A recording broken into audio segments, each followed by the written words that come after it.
عليكم ورحمة الله وبركاته. فيديونا النهارده ازاي تعمل زغلول، ازاي تمشي زغلول صح، ازاي تتابع الزغاليل، ازاي تعالج مرض العين. اول حاجة هنبتدي بيها مرض العين. دي ديكسا، الكاميرا جايباها كده، دي ديكسا رول، دي بتاعت العين. تدي نقطة هنا لفرد الحمام ونقطة هنا لفرد الحمام، نقطة هنا في العين دي ونقطة في العين التانية لمدة 3 أيام، وإن شاء الله الزغلول هيخف. لما تيجي تطلع الزغاليل، إذا كانت بتدي كل زغلول ده بلغية فوق أو بتحطهم 15 واحدة في مصطبة 10 زي ما أنت بتطلع، زي ما أنت ربنا بيديلك. تيجي تعمل الزغلول، تيجي تسيب الزغاليل وعايز تعمل زغلول حلو ما تفزعش فيه. هتقول لي ليه ما تفزعش فيه؟ بقول لك ممكن زغلول يقع في الشارع، الزغاليل لسه ممكن تقع في الشارع، ممكن زغلول يركن منك. طب على ايه يابا؟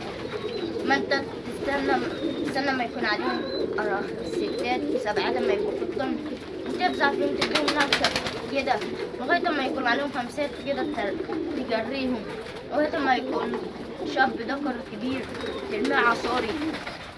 وبعد ما لازم اللي بيترموا عصاري يبقى الزغاليل يترموا لوح الأول، بعد كده هينقلوا على العصاري، بعد كده يخشوا التماسي. لازم يبات عليهم سنة عشان يخشوا تماسي. وكده انت هتعمل الزغلول. اللهم صل على النبي. وهنوريكم الزغاليل لازم تتابعهم بالليل اللي تحت القصور. فرد حمام اهاليه ما اكلوش، فرد حمام بتاع لازم تتابع، لازم تكون شواف، فرد حمام تعبان وكده. احنا هنوريكم شويه زغاليل كده، زغلولين كده ايه عليهم بيزقوهم عشان الفيديو بس ما يطولش عليكم.